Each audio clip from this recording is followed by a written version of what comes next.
Boom. Hold on. And then once I click this, you're live. Okay, hold on. Where do we lose this at? There we go. Where's that water bottle? That's yours. It's not mine. And what's the? Yeah, Can you see that? What? Can you, oh, it's out of the picture. Never mind. Yeah. I'll just get the stuff off the like Can be seen. Colas and cosmic brownies. I gotta And keep the cosmic brownie. It's not on camera. Alright, tell me when you guys are ready. please don't eat the cosmic brownie during the podcast. For real? Yeah, yeah. Dang, let me get this in It's gonna be before the... hilarious if I accidentally started it right now. Okay. Let's pray. So, Father, we just thank you for this opportunity. We just ask that your name and your freedom would be lifted above everything else. And God, we just thank you for all the lives that will impact, all the people that will see this. And it's in Jesus' name we pray. Amen. You know I got to plug this Equip the City too. So are you playing music right now? Not yet. Let me start. Should I play Jody? Jake, do you want to open up when we open up and say, welcome to the Kingdom View? I feel like you'd be good at that. You good? Well, no, Tim, that's you. You're like, welcome to the Kingdom View. I'm your host, Tim Craft. And then Jake, you're like, I'm your co-host. Whatever. Alright. I don't mind either way. So, Alright. I'm your co-host. Welcome to the Kingdom View, episode 1. Today we're going to be talking about Big Pharma. Then you're like, then Tim. Well, you need to give a little explanation of what we're doing first. This is the first one we've ever done. Yeah, after we do the opening, So we'll go into that. I'll open up and be like, I'm Tim Craft, and then you say I'm Jacob Sherrill. You say this is episode 1. Go ahead, Noah. So there's the one pro and one con that are both one thing. Is essentially it's live, it's one take, it's done. There's no editing. So it's a pro and a con. Right. There's Well, I only mean, editing we on can the Facebook edit. Live. Yeah, we can edit on Facebook. Not the. We can edit the audio. And the video once we record it. Levels are, here, keep You know, So this- the OBS file, that should record. going. They both are. Yeah, so we can edit it after it's done. It's recording right now, and we have audio recording. Okay. I Right. just. Yeah. But the Facebook Live, Hold on, let me play this is music. a live take. Yeah. Hold on. I Give need me- headphones actually. You hate iPhones? No, I said I need headphones. Oh, you do need headphones. Yes, I agree. We are missing a piece, by the way, Yeah, we are. One of these pieces for the mount. The right here. This piece right here, Noah. I thought we. the one down from it, the little connector. I want to work for Big Pharma. We're making.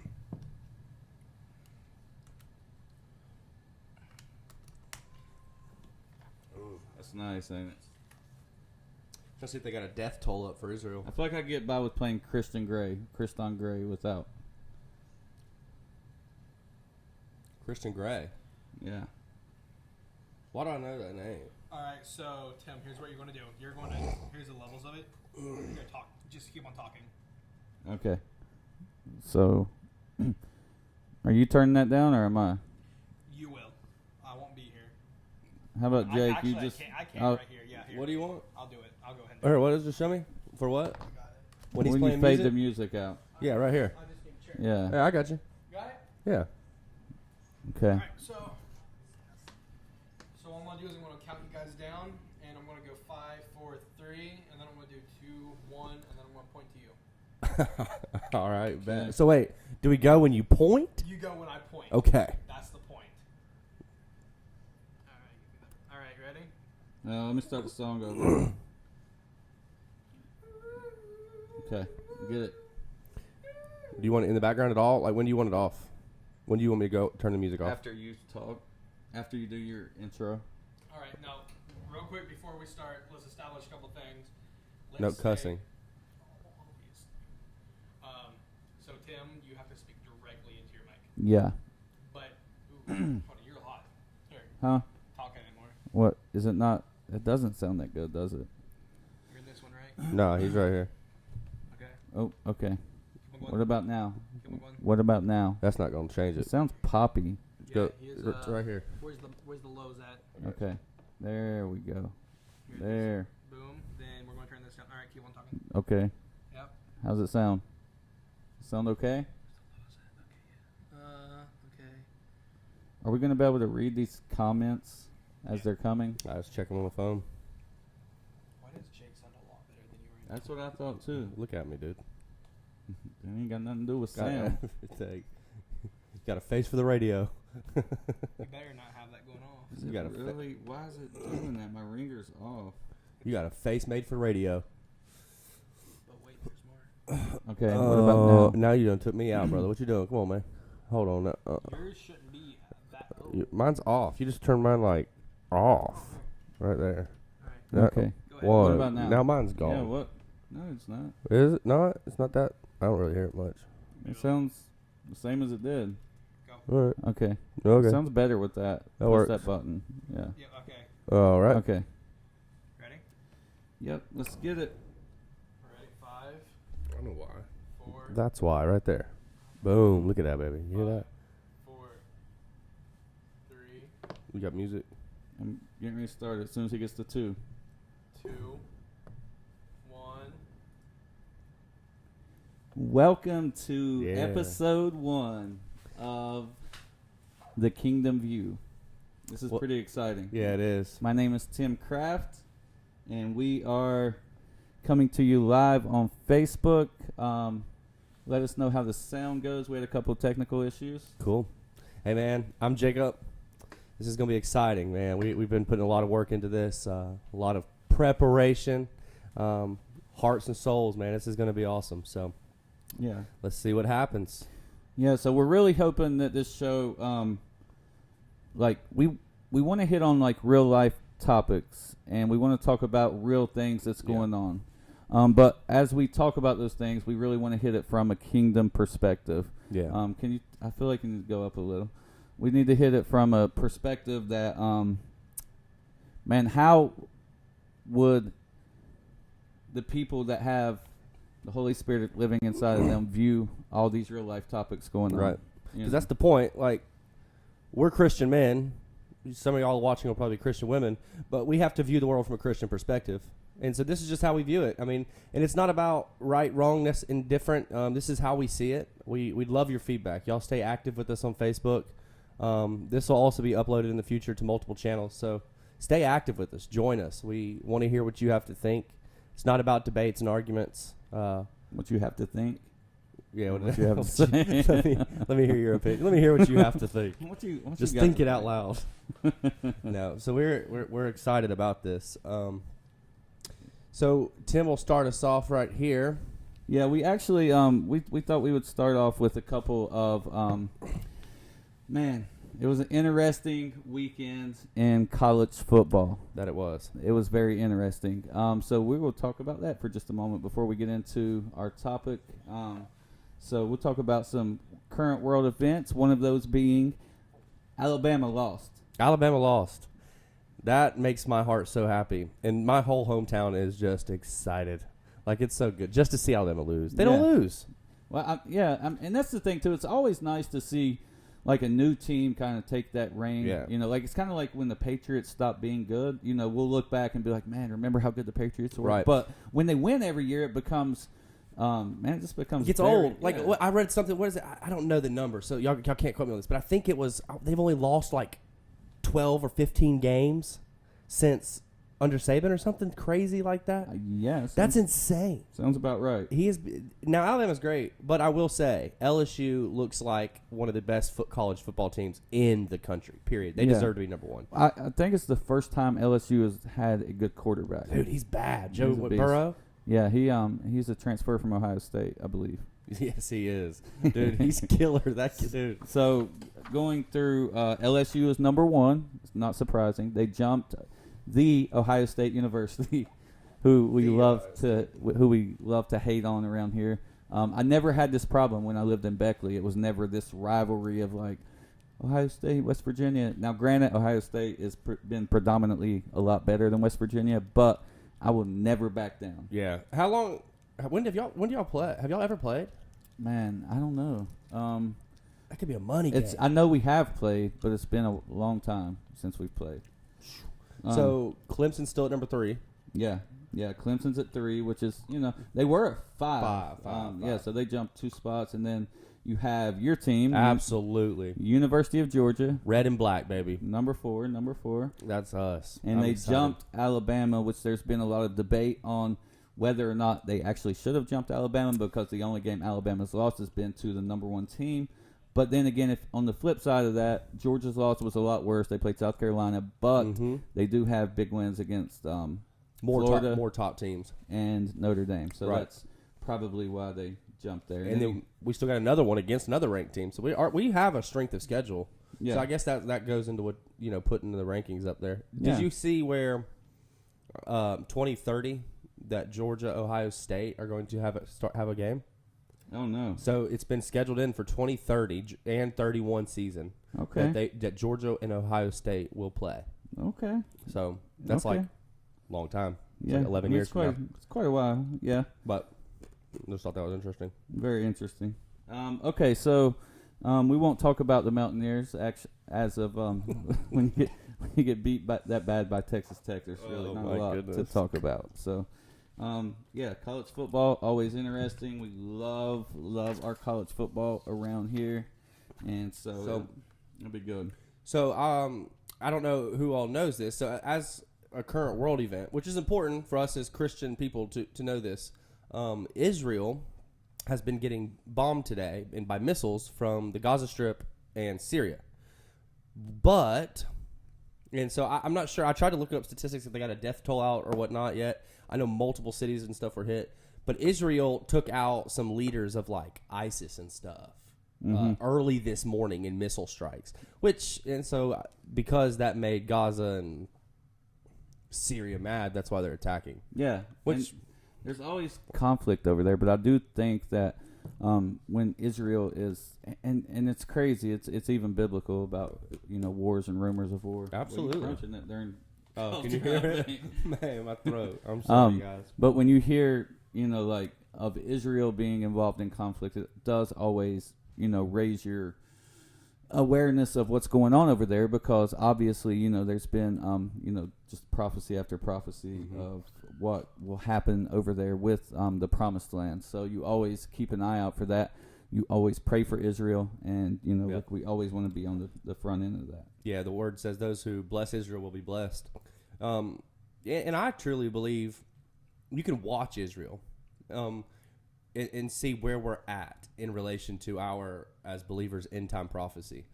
You watch Israel. There's some things Israel that'll go through that will kind of signify where we're at. Yeah. Good they are.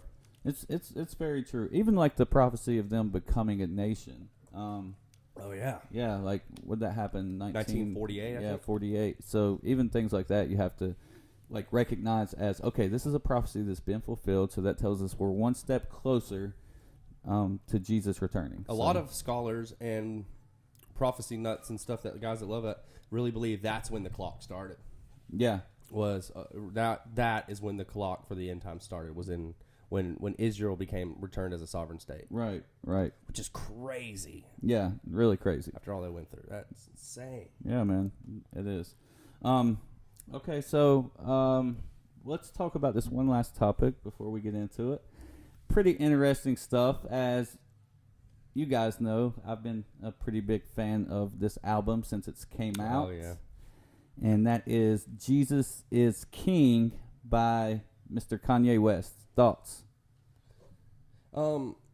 That's see, what was it? I got to pull it back up. Those album sales in the first week, I think, what was it? 264,000 in the first week. Yeah, which is insane. Not album sales; those were sales. Period. Yeah, related to the album. Right. Like, that's got to be some kind of record, isn't it? I don't know if that's I don't know. I do know this, that here's what's happening. You have one of two reactions coming from Christian people. Yeah. The first reaction is, wow, we've been praying for influential people to find Christ so they can spread him across the land. I watched this this interview today. This guy from I believe it was Fox News went to one of the Sunday services, and it was in LA. And there was kids there that had never been to church but went to this, and I believe, regardless of how you feel about the man, it's not up to us to judge his salvation anyways. You're wrong for doing that if you're doing that. But he is impacting the world. I've seen where Google searches for Jesus and the Bible have skyrocketed since this album came out. And so you cannot deny that he's having influence in areas that most people will never have influence. And right, isn't that all that matters? And I hate when you see these people that are getting negative like about it, and it's just a religious spirit. That's ultimately all it is. Yeah. But what makes me mad is like, yeah, you said it. We've been praying for someone influential. Now, are we upset because he wasn't who we wanted him to be or what he looked like? Like that's like the opposite of the gospel. Right. And I don't like, it's crazy too, because if you even look back in the Bible, would he be like the modern day Matthew? You know what I mean? Could be, yeah. Or would he be like, like the prostitute that got saved? Where everyone, the viewpoint of that person is very negative. But what's really sad about it is this: I could just imagine, like, when I first gave my heart to Christ, to have to live under a microscope of everyone's judgment and everyone's, opinion about whether or not I was really saved or not would be terrible to have to walk through.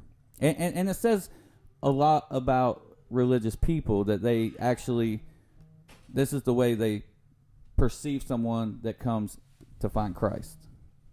Okay. Yeah, and so with that though, like I saw like there's one concert or something like that where like 200 or 300 people or whatever were giving their lives to Christ. Like that's crazy to me, and that's what matters. That's all that matters to me. I don't care what he looks like, what he says, what he does. That is all that matters. Right. Of course. Because I mean, what about the woman who the prostitute like who poured perfume on Jesus' feet and stuff like that? Mm-hmm. The world, literally, the religious spirit was mad at that woman for doing it. Yeah. Exactly. Like, what are you doing? Yep, that's exactly right. So, and so I think that, like as believers, we have to believe, the best in people, man. It's not up to us. Number one, you're not the judge of his salvation anyways. Thank God. If that was the case, I never would have made it. So we just have to realize that, like, when this, attack comes, this is one thing I've learned, man, in being in the church and also, working in the field that I work in, is that addiction and religion are two of the strongest spirits you're ever going to fight. Yeah. But how about, so you say both of those, and I feel like the religious spirit is the hardest thing for the addicts that are coming out of addiction to fight. Right. So just like those religious people are judging Kanye West at this moment, when people walk out of addiction and try to make strides towards doing something right, dude, they have a hard time sometimes finding a place in church, like as a whole. Exactly. Not my church, not our church. Right. But as a whole, they're put down. Yeah, and it's really sad. So I believe that I'm thankful, the path that I went through, was with Eddie James and then with Downtown Bethel, and the community's been very embracing of us here in Parkersburg and the Mid-Ohio Valley. But I have saw people that had been so judged, by the church that they wouldn't come back to it. Yeah. And that's so, like, man, that if we could change that would change a lot of things. Like, the majority of reasons I've seen people stay away from church is because they have felt, in some shape or form, judged. And I don't know if it's unintentional or if it's intentional. I've been blessed to be around some pretty good church families in my life that not really much judgment, but because this is a different breed of Christians. So right. This generation it's going to look different than the breed of Christians that came before. Yeah. So and God is always doing something new. So what he did, in the last season of the great moves of God or the revivals or different things like that, it's not necessarily going to look the same this time. What if, just what if the greatest revival comes out of a group of people who were once bound and so addicted to drugs, and in the middle of what looks like the biggest crisis America's facing? Yeah. What if that is where God showed up the most? And I don't believe that. I believe it even when I say what if. Right. When that happens. And he actually is doing it now, because what we're seeing happens absolutely astonishing.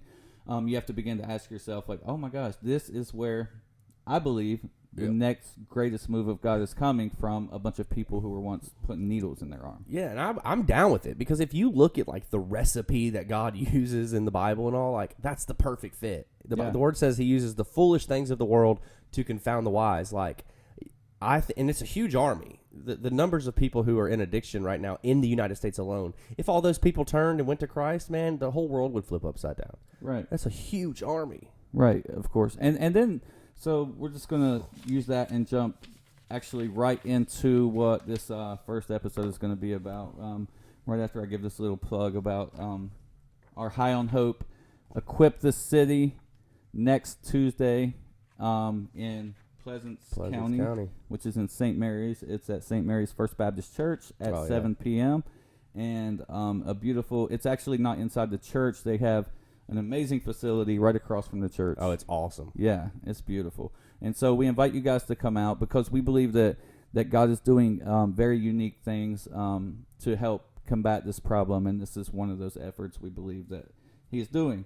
And then we go into why are we in this position that we're in. Now, this is not the only reason, but we do know that in our country, really in our country more than any other country, we are Big Pharma crazy. Big Pharma has basically, taken over this entire continent. Oh, for sure. And so, like, when you and I were talking earlier, why is that with us? Like, I don't know if there's an answer to it. But as American people, we have been the most addicted people for eons. Like, the American people from the beginning of time have been the most addicted and prescribed people. Yeah. Like, I don't know why that is. I don't even know if there is an answer, but it just makes you think, the history of Germany and China don't have addiction in their history the way that we do. Right. And so I believe some of it, and we'll get into that in just a little bit. I believe some of it is actually biblical. I believe that, the Word actually tells us that this is one of the things that's going to happen. But on the flip side of that, it's almost like if you look at, just who we are as people, we are the most comfortable country in the world.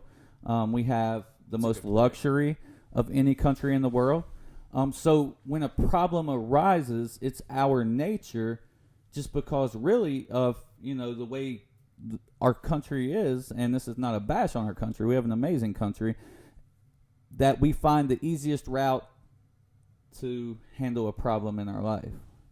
Is it like it's that instant gratification? America is very instantly gratified on so many different things. Yeah, like you can't even have... We're spoiled. If you even look up like the way it's turned into even videos on Facebook and stuff, they say that if they're over 2 minutes long, no one's going to watch it because their attention span is just so like we're just like this boom, boom, boom, boom, boom, boom, whatever can just give me the next bit of gratification. And it's become so easy. Yeah, it's become so easy, and Big Pharma played a huge part in that. Like it wasn't a hard thing to get, or it wasn't something that was so hard to grab. Like if you were having a problem and you wanted to instantly gratify, you could take pain prescriptions, and you could get a pain prescription, right? Because they weren't that addictive. So why don't you run down some of, and this was very interesting when you was telling me some of these facts earlier about so obviously we know we have a terrible opioid problem, which is now turned into a heroin and then now transforming into meth problem. But how did that all begin? So why don't you go back and tell us how, the beginning of that kind of started with what you've researched? Which part? Like with people being addicted, or the morphine going from morphine to the history of it? Yeah. Well, I mean, we know, and we all know opium is the main source of all this. And it's been around for thousands of years. I mean, forever. There's tablets in 2100 BC of people using opium. So they've always used it, and it was a lot of times medically. So years later, after opium was being used, I think it was 1803. A guy named Friedrich, he synthesized opium. So he pulled an element out of opium, and it made what was called morphine. So this was 1803. So morphine became the thing, and everybody did morphine. Like, it was prescribed for everything. Right. And it wasn't even have to be prescription. You could buy morphine over the counter. So, like, then that went on for years. There's a statistic I thought was crazy. In the Civil War, they used morphine as well. But it's estimated that 400 to 500,000 soldiers came home from the Civil War addicted, addicts of morphine. Wow. So then this guy synthesized it again. He took it, and his name was Alden Wright, and this was in 1874. So this is after the Civil War. So many people were hooked on morphine, so he wanted to find a way to get something less addictive. Mm-hmm. So he synthesized another element of morphine, and he came up with something beautiful. Heroin. There's something great. And they prescribed heroin to people to get off of morphine. Like, how crazy is that? Because it was less addictive. Right. And which now we know that might not be the case. It turned out to be even more addictive. Like, right. That's insane. But it's around the turn of the 1900s, it was all over. Teddy Roosevelt was actually the first one. He caught on to it. He wasn't having it. So by 1914, it was banned. Right. It was banned. Prescriptions didn't start until after the World War II. So prior to that, you could go to a doctor and he would give you something, but that wasn't the only way you could get it. Right. You could buy it. Right. He would recommend you need this, this, or this. But after World War II, that prescriptions, they started writing prescriptions. Right. And so prescriptions actually didn't start until the 40s. Well, everything I read, there was never a direct date. It just says post World War II, so 1945, 1950 probably. Yeah, so then prescriptions start, and then what we begin seeing is, great advances in medication with a lot more knowledge of it. And then I think we move into like this age, in the 60s where pharmaceuticals that were not legal really exploded. And then if you fast forward, you find that for every problem, there's a pill. Mm-hmm. And so it comes down to, like, what's the driving force? This is, and I think biblically, too, if you think about this. Money, a lot of times this gets misquoted. Money is not the root of all evil. The love of money is the root of all evil. So what began to happen was, and then we're going to get up to the mid-90s is where we really, really want to hit on. But you realize that the love of money begins to take root in people's hearts, and instead of looking at the best interest for people, and I've seen this happen. This happens in every industry. It doesn't matter what it is, especially when you're working to help people, and you have to really always make sure to keep your heart pure in that, because what will happen is other motives will creep in. Right. And before you know it, your motives are no longer pure in what you're doing, and so the love of money takes over, and greed begins to become the pushing factor. So then compassion goes out the door. When greed sets into your life, compassion just takes a back seat. Yep. And then we begin finding, there's antidepressants. If you're depressed, here, take this pill. Or I saw the craziest things on, like, those, what was it, Abilify? Mm-hmm. Like, okay, so a lot of those drugs, this is what blows me away. You said there's a pill for everything.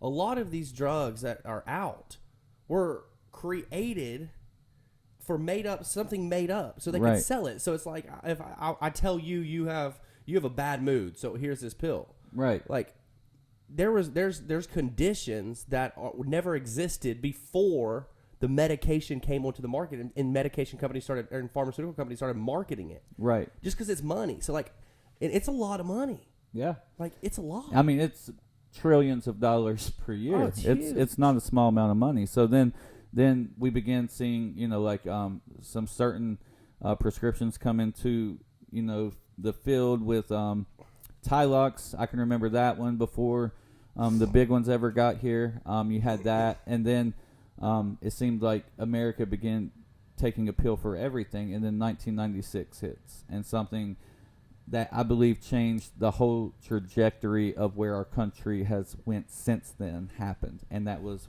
the release of Oxycontin. And here's what's crazy. So I don't know what the answer to this is. It's just, I guess, a thought to ponder. So it came out in 1996, but, like, it took off around 2004, 2005, the numbers just go through the roof. Right. And I don't know what that is. I don't know Right. what caused that.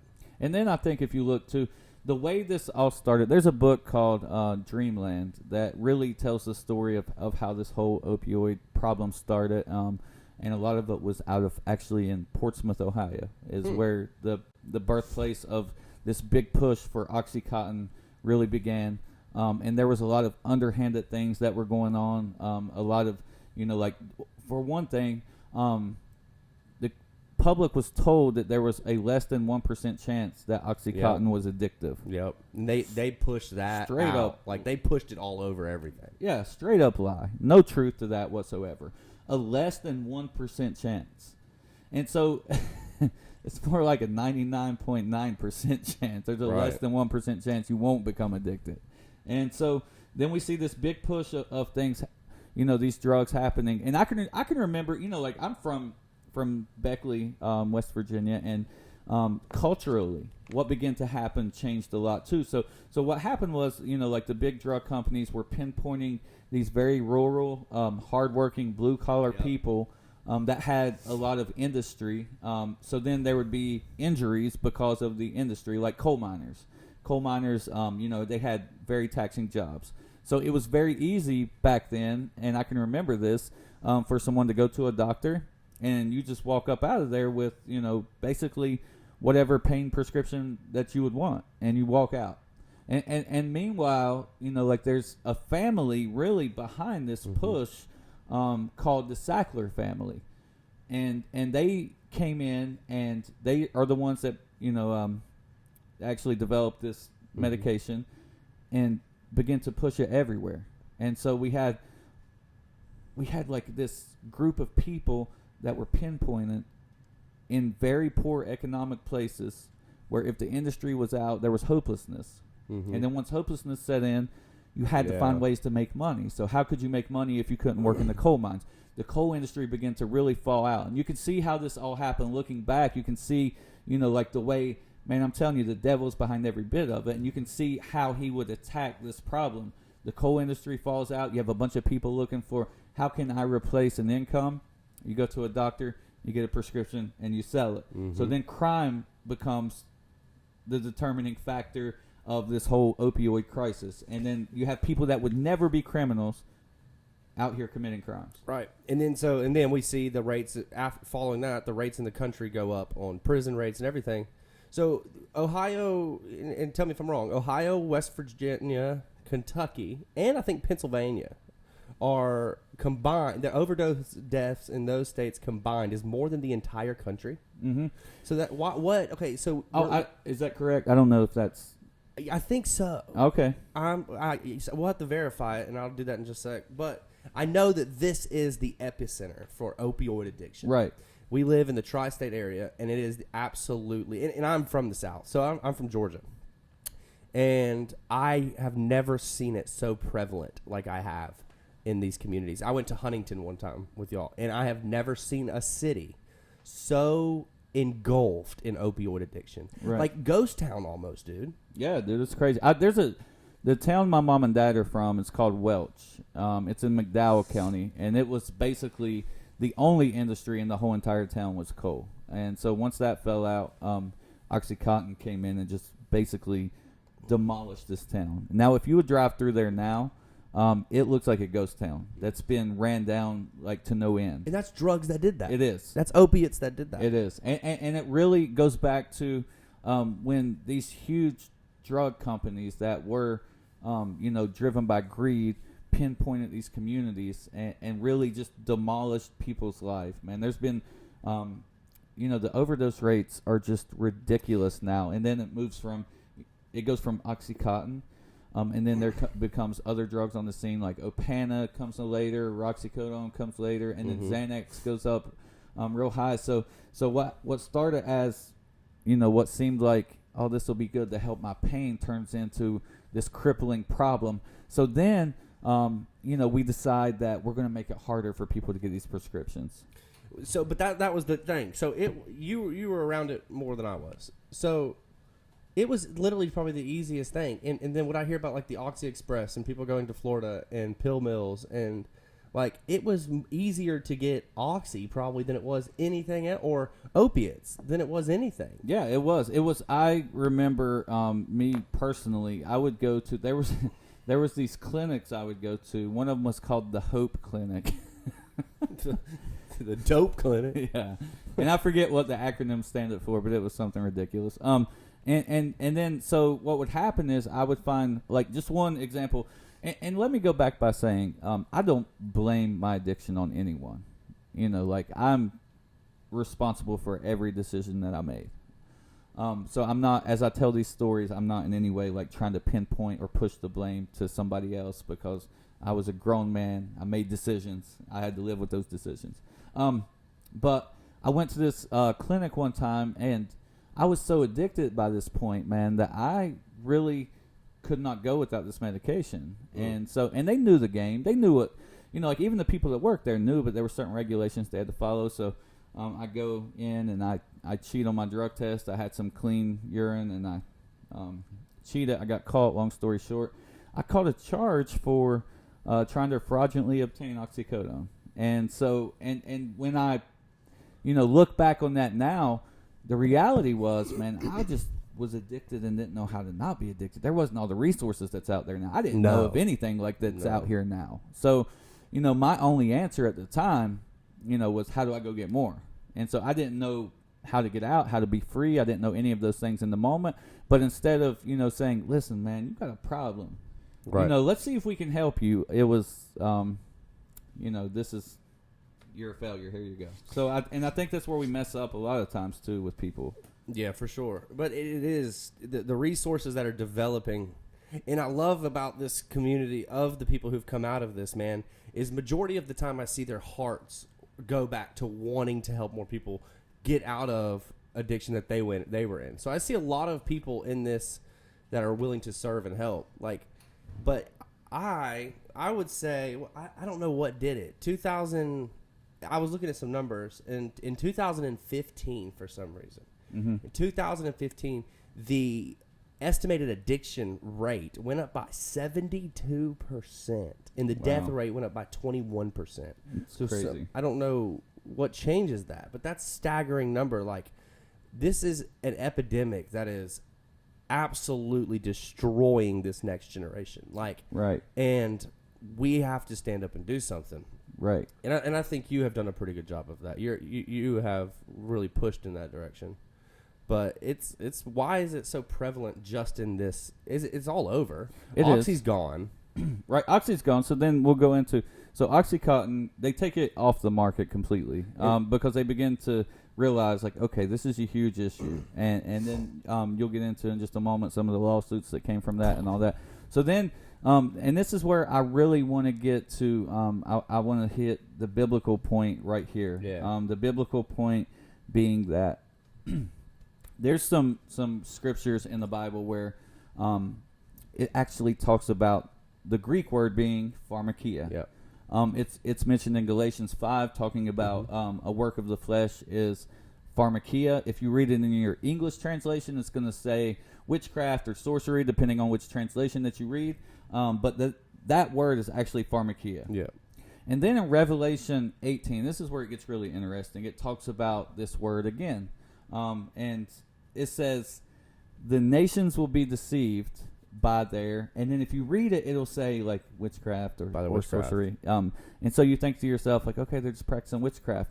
But the Greek word that it was written is actually pharmakia, which means pharmacy. Yep. Is where we get our word drugs. So I think biblically, when you begin to look at the problem we're facing, it's not surprising. It's almost prophetic, you know, that he said, you know, and realizing that what happened is this very, very quick escalation, like quick within, you know, like there's always been drug problem. Don't get me wrong. I'm not trying to say, but what's happened since, you know, like the early 2000s to now, in the past 20 years, let's just say what's happened in the past 20 years. This has escalated to a point to where I don't think anyone could have saw this even coming. Not on this scale. No. And so when I look back at the word and it says the nations will be deceived by And then when I begin to, and again, as I say this, I'm not in any way against any form that people take treatment. If you're alive, thank you, Jesus. Amen. I don't believe he'll leave you in a state. I don't believe he created you to be dependent on something. But I will say that, like, even now, the big push that we're seeing right now from our government is medicated-assisted treatment, which is, like more drugs. But look at that. So go back to Big Pharma. The people who own, so the people who were just going through all these crazy lawsuits, and I mean, we just read those numbers, staggering numbers, like huge amounts of money. Those same companies who owned Oxy and all those different drugs are the same companies who owned the medical, or excuse me, what is it? MAT? MAT. Yeah, so medically assisted treatment. Right, exactly. That's your Suboxones and... Yeah, I seen not long ago where Purdue Pharmaceuticals, who actually made OxyContin, is now making Suboxone. Right, so they're making... so it's like, if you looked at it just as a scam, I like some conspiracy theories, and I'm into some, but not... On this, like, dude, it's so clear that these companies, because they were making millions and billions and trillions of dollars, they pushed for people to get hooked on their drugs. And then when they knew it would become a problem with society as a whole, with culture, with voices standing up, when they were going to get some backlash, they formed these drugs that would help you get off of those drugs, and then sell you those drugs. Like, it's a cyclical thing. Like, it's all about the love of money for them. And I think that we were just pawns in that game. Those companies are worth billions of dollars. Yeah. And we're suffering. Yeah, and it all became about money. So, and even the one family I mentioned in particular, the Sackler family, are worth something, like, ridiculous. Now, like, all of a sudden, they came onto the Forbes top 15 richest families in the world. And I forget the amount they're worth. It's some high, crazy, ridiculous amount. Like, and every bit of that money is because of pretty much Oxy. It's because before then they were not on the list. They weren't, dude. They were just they bought a small, struggling pharmaceutical manufacturing company in New York in 1952, and from 1952 they amassed billions of dollars off the backs of harmful, addicting. And I don't know. I don't even know if their intentions were all wrong, but somewhere along the way, they knew they messed up, and they paid for it. Like, dude, they paid big time. Like in 2007, around the time Oxy started disappearing, in 2008 and 2009, around that time, like, they got sued. What was the number? 200 and no, that's this current one. They got sued for over $650 million. But when you look at it in reference to their worth, I believe the number is $14 billion. Goodness gracious. It really doesn't even, dude, like, $600 million. Even if you take, let's just say you take half of that, you take $7 billion of their fortune, they still are pretty. Do you know how much money? Like, that's what's crazy, dude.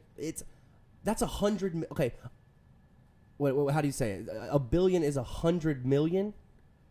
So yeah, that's crazy. Crazy amount. You could take that $600 million that they paid out in lawsuits and be happy because you still have $14.4 billion.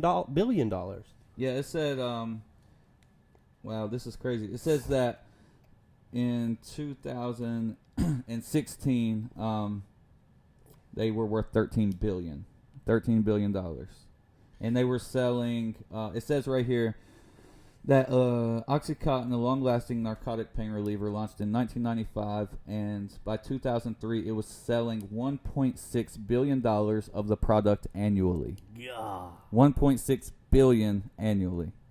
And it became abused by addicts, and so the company paid $600 million in 2007. Yeah. But let's look at that in reference. That's like half, not even... That's like 1/3 of what they made one of those annual years. One of those years. Yeah. And those numbers just increased. Right. They never got smaller. Yeah. And so now whole states are beginning to sue them. Oh, yeah. So in 2012, for instance, or not, excuse me. Actually, yeah. Well, in 2012, those reports say 255 million American residents were addicted. So with those numbers, Ohio, October 21st, so this just happened.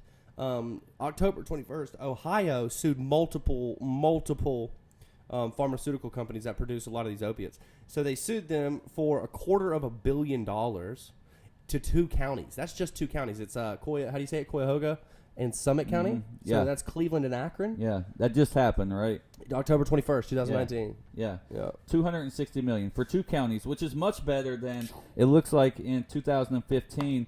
They settled a lawsuit with the whole state of Kentucky for $24 million, and they admitted no wrongdoing. And so, and again, this is not like a witch hunt to to just point out bad, but it is to bring awareness to, okay, this problem was definitely brought on by the love of money. It was. That's what this was fueled by. But so, I don't get it. Okay, so, like I said at the beginning, this has always been an American issue of some sort. So, it became an office. Did you know this? This is crazy. So, it actually had to become an office, okay? Theodore Roosevelt, in 1914, appointed a person to be the head of the Opium Commission of the United States. Oh, wow. It was opium and morphine and heroin, even at that point, were already being abused so much that there became an office within the government to control it. Wow, that's insane. I don't get it. That's insane. So I feel like this has been a problem that's been coming on for a very long time, and we're now trying to play catch up. So what's happened even now? So let's see. We have the real push, from the government to say that more drugs will fix the drug problem. Now and then you think about that though. That's really viewed through the lens of not realizing the real problem is a spiritual problem. Absolutely. And so you can't fix, and I guess that if you don't view it from a spiritual standpoint, that might seem like the best thing, because it is better for people to be alive than to be overdosed on fentanyl. So, and then that's the point we're going to get to next. So the prescription drugs become harder to get. The states begin to really clamp down on the availability of prescription pain pills. So then you have an addicted community of people, an addicted nation of people, let's say. So what happens when prescriptions become harder to get? The street value of those go way up. So what happens is you have a drug. I can remember in my day, which has been a while back, I was paying at times $120 for an Oxycontin 80 for one pill. $120. And so the street value of these drugs went up so high, and then you begin to see it might be cheaper to do heroin. Yeah. Because everybody, this is the way I would see it. Everybody's telling me that this Oxycontin is basically just heroin in a pill form, which it really is. It really is. The problem with the heroin is what you're getting when you buy an Oxycontin 80. You're getting 80 milligrams of Oxycontin. But when you buy heroin, you have no idea what you're getting. So this is how greed works. Let me explain. So the price goes up on the prescriptions. Heroin becomes much cheaper. And then so people begin to turn to heroin and say, it's cheaper for me to spend $40 instead of $120 and get the same feeling I would get off of $120. So then drug dealers become Makes greedy. sense to me. Yeah, it makes sense. So then drug dealers see this and they're like, because greed does not stop at the pharmaceutical companies. So this is how, the Big Pharma problem is now affecting the rest of the nation, is that heroin is cheaper than pills, but you know what's even cheaper than heroin? Fentanyl. Dude. So the drug dealers are very greedy, and so they say, heroin's pretty cheap, man. We're making good profits, but if we put fentanyl in this, if we begin to cut this heroin with fentanyl, man, they love it because it's stronger, like way, way, way stronger, like 100 times stronger, and it's so much cheaper for us to make it. So they begin putting fentanyl in there. So eventually you get to the place where fentanyl is just making people drop like flies. It's killing them quick. Like they say, what is this? The amount that is needed to kill somebody. The amount, it's like a tiny grain of speck. sand, right? Yeah, it's a speck.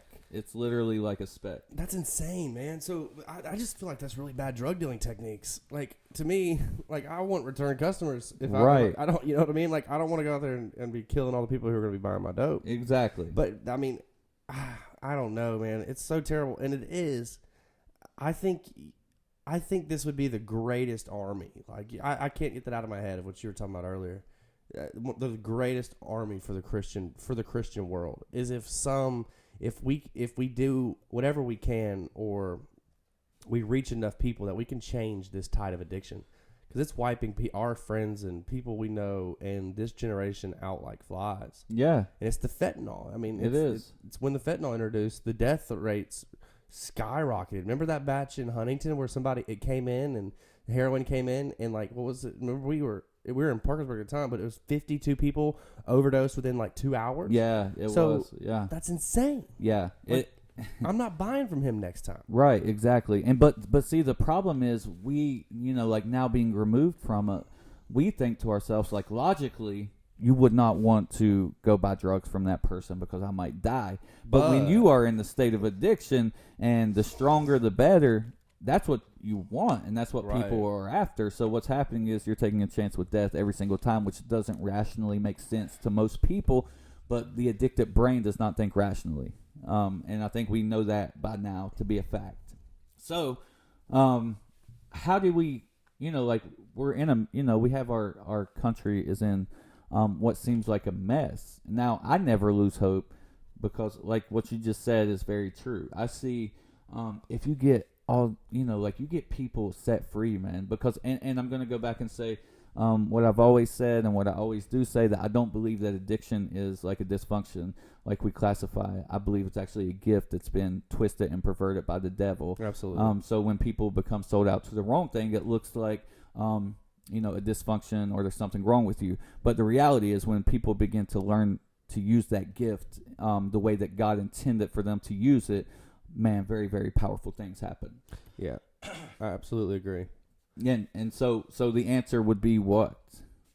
I think it's a church. Okay, so if there's a problem, I think this is how we have to have a kingdom view. If there's a problem in the world, if there's a problem in the society, I believe it is up to the church to be the answer. So that it's our job. We were sent to be lights. We are a light, and we were sent to preach the gospel to a lost world. So you say it best, if there's a problem, I never saw Jesus go and say, ask Herod for the answer. So it's not a government's never going to fix this. I think we have to fix this through the church, because that's going to be true freedom and lasting freedom, real freedom. Yeah. And so I think it goes back to the difference of, do we want, because, man, there's something about when somebody grabs that freedom and you begin to see something transform in their life, and things begin to change, the way they view things begin to change. But what happens when you get, looking big picture, what happens when you get, the community of people that were once drug addicts set free? And I don't mean just sober. I'm talking about, free from addiction, free through Christ. What happens when that person finds that type of freedom? They become so powerful for the kingdom, man. And it don't look like, but see, this is why I think I love Kanye, what's happening with Kanye West so much, is because when I think about myself, I am not your typical, what people would have in mind when they just think of someone that would be like a minister or a pastor. And that's perfectly okay with me, because I believe that what God's going to do in this next great awakening that's going to happen in America is it's going to be done through people who are very unlikely, man, very unpolished people, very unlikely people, maybe even like Kanye West, right, who no one would ever dream, oh, wow, could he really lead a generation? That's what God does. Exactly. That's his MO. Yeah, that's his MO for sure. I preached about Gideon on Thursday night. That's the same thing. Every story is the most unlikely. So why not us? Right. You know what I mean? Why not us? And so and you know what? Some of the most powerful people I have seen in the kingdom came out of addiction. Some of the most powerful people I have seen preaching the gospel have came out of some form of addiction. Right. Because you learn to be free as you go through different parts of recovery. You learn to be free in multiple areas of your life. So especially through Christ, you learn to not just get free from the dope. You get free from the toxic behavior that kept leading to the dope. You learn to walk in levels of freedom that make people truly powerful. Exactly. Because addicts are some of the toughest beings, man. You say you believe it was their purpose that was just perverted, and that's so right. And like you also say when you're speaking sometimes, you take an addict who ran 100% after drugs and 100% after dope, and you give him Christ. and he runs just as hard after Christ as he did the dope, and that's powerful because they were meant to be sold out beings. Yeah, exactly. And so, and you know, like as the world views the addiction problem, what if we viewed it through that lens, like that these are very, very powerful people that's just been, you know, like chasing after the wrong thing, instead of like thinking to ourselves like, man, they got this brain dysfunction that, you know, just got them jacked up.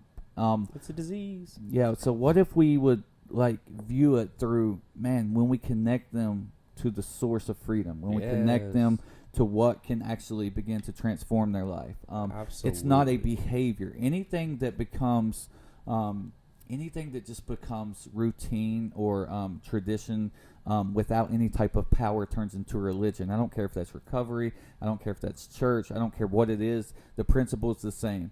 Anytime you leave out the power of who God is, man, you are just trying to change a behavior. And behavior modification does not bring freedom into anyone's life. Absolutely not. And so I think that we have to begin to realize that the way we approach this problem might need to be a little more than just let's get people to maintain. So how do we approach it? What would be a good model? Like if you were going to teach me as a Christian how to do it, how to approach this issue, what can I do? I think outreach is one of the biggest things. Yeah.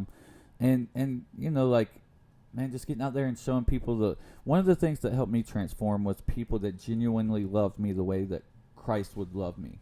Unconditionally. And I look at like Eddie James or Pastor Janet and different people throughout this process that's shown me that unconditional love, showed me the love of God. So number one, I think that we have to begin to approach the addicts with that genuine love.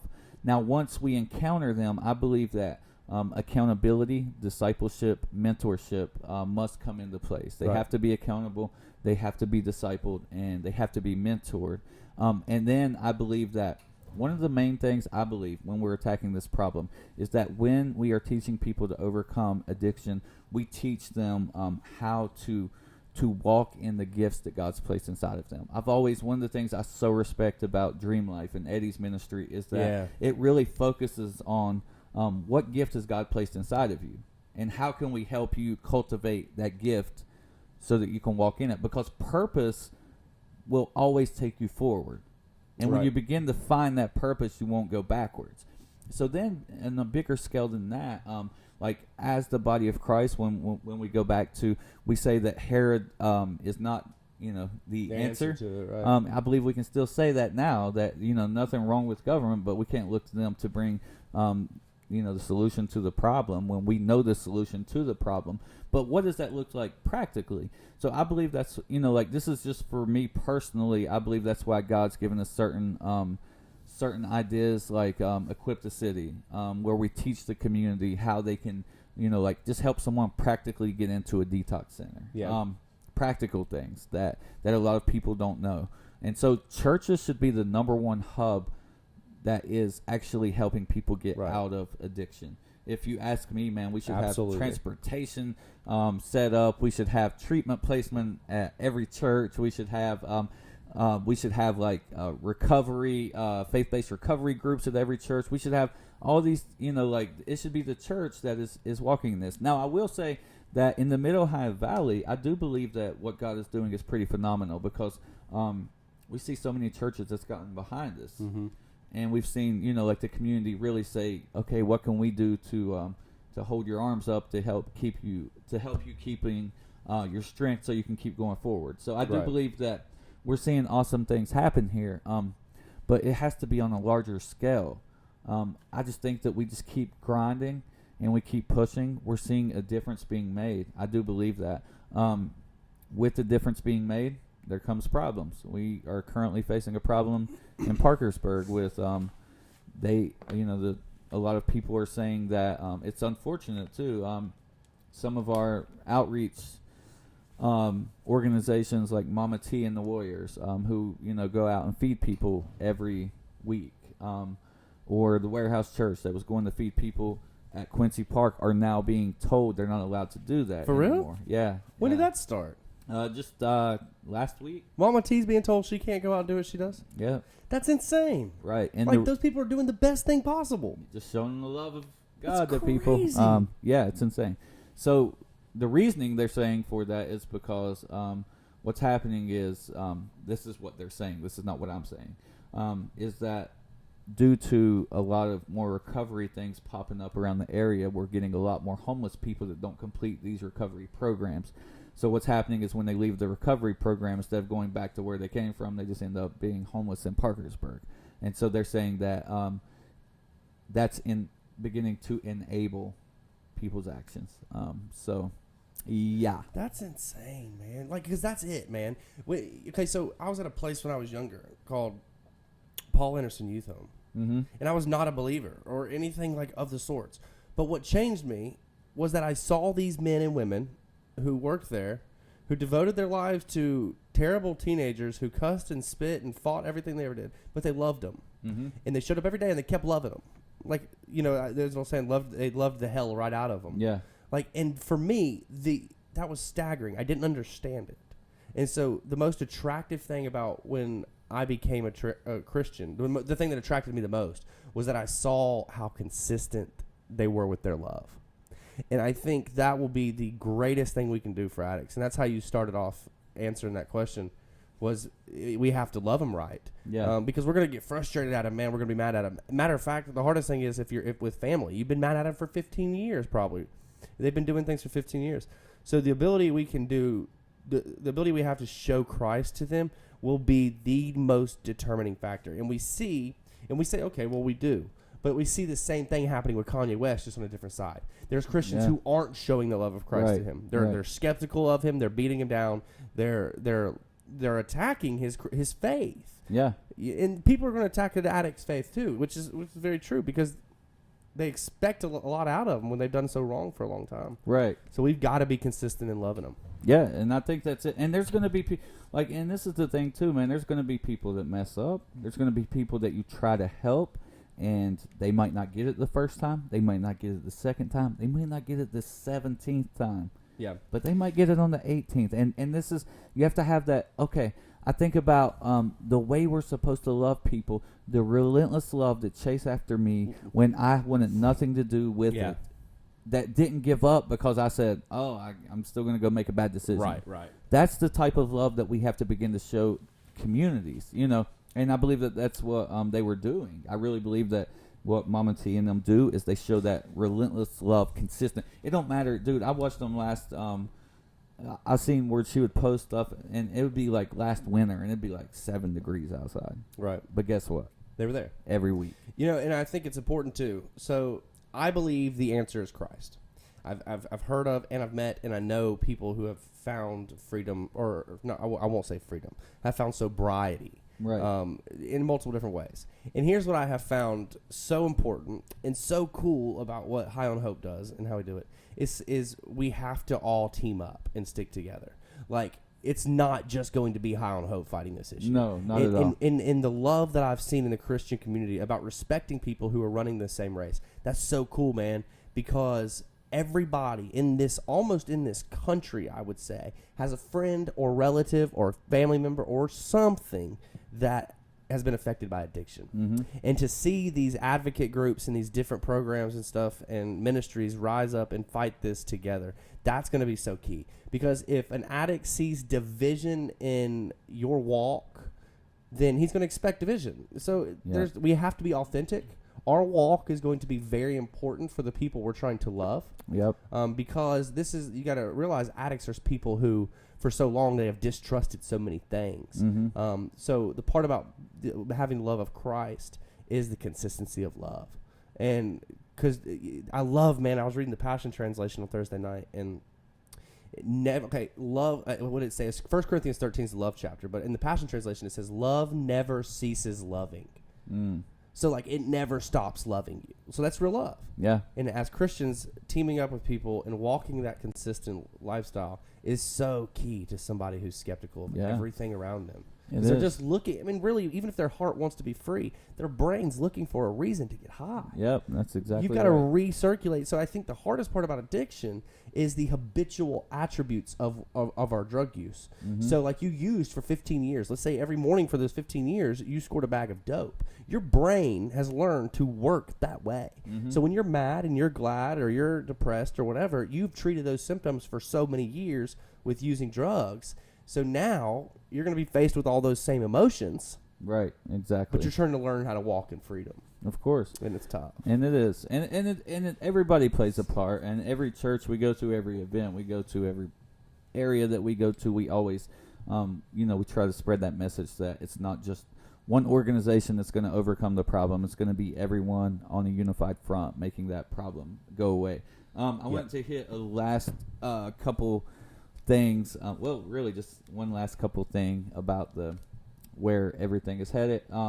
So we see that WVU is actually beginning to do a different type of treatment. Oh, yeah. And it is, it's pretty wild. DBS? Actually. Yeah. I got, what is that? Not diabolical brain stimulation. It's something like that. It's DBS. It's, I'm trying to find it real quick.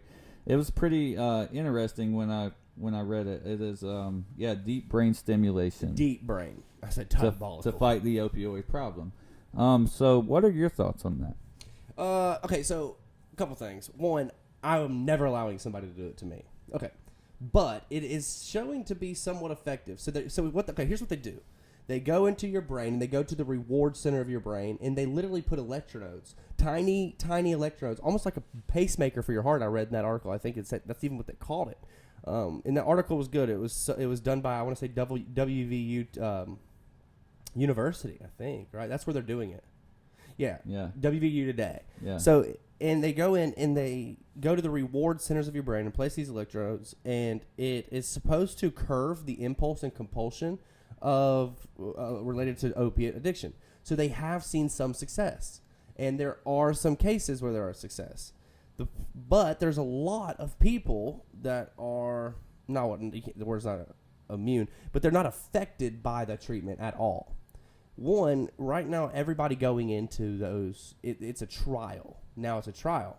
So after it's done being a trial, will this be available? Like, is this something that if succeeds, it'll be available? Like, I don't know how that looks, dude.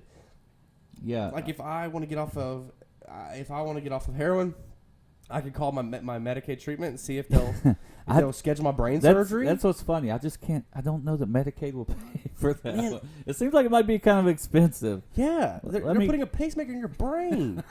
So I don't know. I am not against it, but I'm not for it because I don't think it's necessary. Like, I have literally seen people's lives instantly transform through salvation, through deliverance. Literally, I have watched people who walked like in terrible lifestyles, their lives be transformed by Christ. And to me, that's a lot better than brain surgery. Yeah, it just and it says that the first trial is on a 33-year-old man who had struggled with substance abuse disorder for opioids and benzos for more than a decade, with multiple overdoses and relapses. So it's their first clinical trial. So they go into the reward system of your brain, and they basically stimulate it in a way that you're supposed to find some I guess natural reward that might have been lost through years of addiction.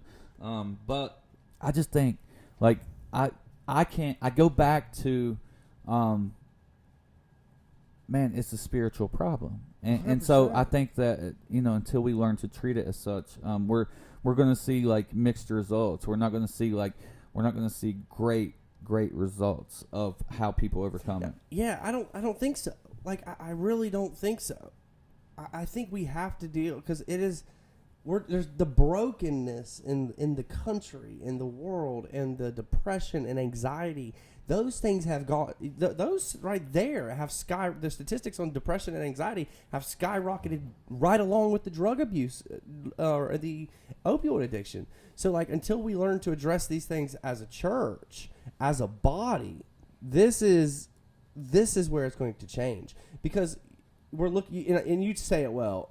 Say it how about the things that we're looking for aren't wrong. We're looking for Right. ways to say that. Right. And again, I think that like what we're chasing after, what our heart desires as an addict is not wrong. So you need peace, you need rest, you need comfort, you need that void inside of you to be filled. So the things we chase after are not wrong. Those are all desires of our heart. Yeah. But the source of which we find those things is what's important, because we can look for them in a very temporal place, like drugs or alcohol or whatever the case may be, or we can find all of that in an eternal place with the one who created us. So I think that's the differentiating factor, is that we just have a lot of people chasing after the right thing in the wrong place. Absolutely. I mean, that's the fruit of the Spirit, man. That's all we need. Yeah. This is just, it's gotten so far out of hand. And, man, the government's helped it. The Big Pharma and these multi-billion-dollar companies have pushed it. And I really think it's because it's getting so much attention right now. Because, man, like, so many people are dying. It's almost like the government and Big Pharma got their hand, like, they got caught with their hand in the cookie jar. Yeah. So now with all that happening, and the death rates and the overdose rates in the country so high, they can't help but to do something about it. Right. And because I mean it's an uprising. Yeah. And I really see we see mothers standing up against it. We see children. We see family members standing up against addiction. And now that those voices are out there, it's the most powerful thing we have. Right. Paul said, "How are they going to hear unless we preach?" And I don't think that it means the gospel. That's the answer. But that means anything. And if we want to make a difference in the world, we have to stand up for something. Benjamin Franklin, if we don't stand for something, we'll fall for anything. That's right. So we have to start making our voice heard. If you're fed up with addiction and you're fed up with this opioid crisis, let somebody know. Tell somebody about it. Show them that there's freedom in Christ. And watch this nation change. Like, I can guarantee you that recipe works. If you start preaching Jesus to people, I'm not saying beat them over the head with the Bible, but I'm just saying, man, we love you. We know you're going through it right now, and I just want to tell you that you don't have to live like this. Like, there's a way out of this. And, like, I literally believe the country will change. Right. But everybody's got to use the voice that they have. Yeah, and that's the thing, too. Like, one thing that I've always been pretty confident in is I'm not going to be wavered in what I believe or what I think, not meaning that I'm not open to different things, but my truth will not be changed by anyone's opinion. So I think that once we find those people who are not scared of what people think, who don't care if they agree, like, man, you know what? When I first came into the whole recovery thing here, it was not popular to say that Jesus Christ was the answer to the problem. No. At all. No. At all. But I was not going to be wavered by my belief because of somebody's opinion. Their opinion does not dictate my truth. No. God dictates my truth. And so I've stood on that from day one. So I think when we find them people who are bold in what they believe, is when we begin to see transformation, man. Don't do it because it's a trend. Do it because it's what God told you to do. And so with that, one last announcement, really quick, couple things, and then we're going to get ready and wrap it up. This has been episode 1. It's been pretty good. Hopefully you guys like it. The gold mics are pretty sweet. I agree. Celeste. Hey, real quick though, we'd love for y'all to comment in there. Just not the guarantee that we will do it or whatever, but just some things, whether it be religious, whether it be political, whatever. Just post in the comments. There's some stuff you would like to hear us talk about from a kingdom perspective, from two men who are Christians in the modern world, citizens of this country, and we'd love to maybe look at it. So any opinions on topics that y'all want, we can't guarantee that we'll do it because I may know nothing about it, but we'd love to hear y'all's feedback on that for sure. Yeah, I think that's a great idea. We would love to hear it.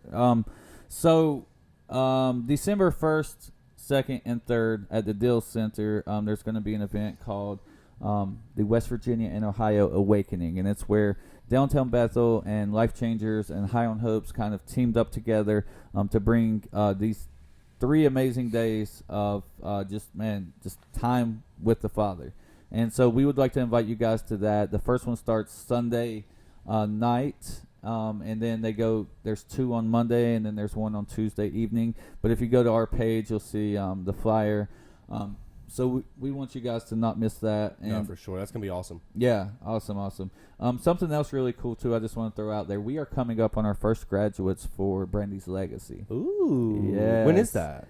November 22nd. Oh man. Yeah, it's really it's a cool thing, man. That's just cool. to see like these girls' lives being transformed. For you guys who may or may not know, Brandy's Legacy is 4 to 6 month faith-based treatment center in Marietta, Ohio.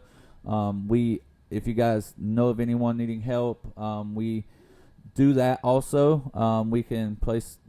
We have an 800 number. I'll put my cell phone number in there for anybody who would need treatment. We'll do everything we can to help them find a place, even if it's not with us. Absolutely. We will help them find a place.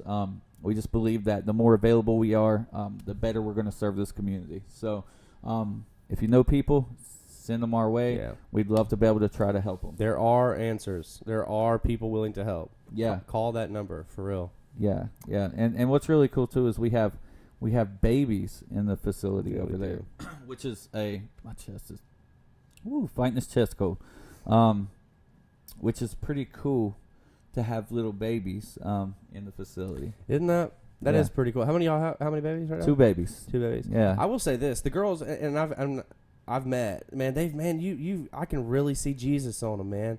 I feel like the experience they've had there at Brandy's Legacy. Obviously, I can't speak to their experience because it's theirs. But I would say, as a bystander, just looking at their lives, hearing their testimonies, watching them stand up and preach on those Thursday nights, man, it's powerful. Yeah. Brandy's Legacy, the experience there, I truly believe will be one that will last, or if not be in their lives forever. Yeah, I It's agree. powerful, It's a man. very unique. Some of those girls really, I think, got it, dude. Yeah, man. It's very unique in what it is. It's really cool. I love being a part of it. Also, we have the men's facility in Malta, but on Thursday nights, every Thursday night, we meet at Downtown Bethel Church for High on Hope. It is a faith-based recovery group.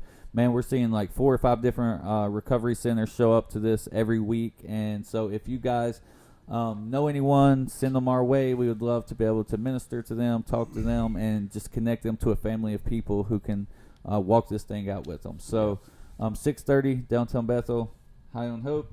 Yep. And so what else do you have, Mr. Sherrill? Nothing, man. We'd love y'all's feedback. Be on the lookout. This is going to be a podcast. It's not just for Facebook Live. So be on the lookout, man. When we get up on Spotify and those things like that, definitely go and hit us and subscribe. Definitely go and follow us. You can also check this out on YouTube and stuff in the future. But yeah, we'd love for y'all to interact with us. And this will be a weekly show. Yeah. So we're going to do this every week with different topics. Like he said, give us some topics. We would love to hear them. Special guests sometimes, maybe. It's going to be good, man. Yeah, it's going to be really good. Hit that. Not that. Yeah. All right, guys. So, is it working? And there is our boy, Jody Germain. Jody Germain. Hey, guys, we have a big announcement coming up. Probably by next week, we'll be able to officially announce it. But there's going to be some changes to High on Hope, the movement, this year.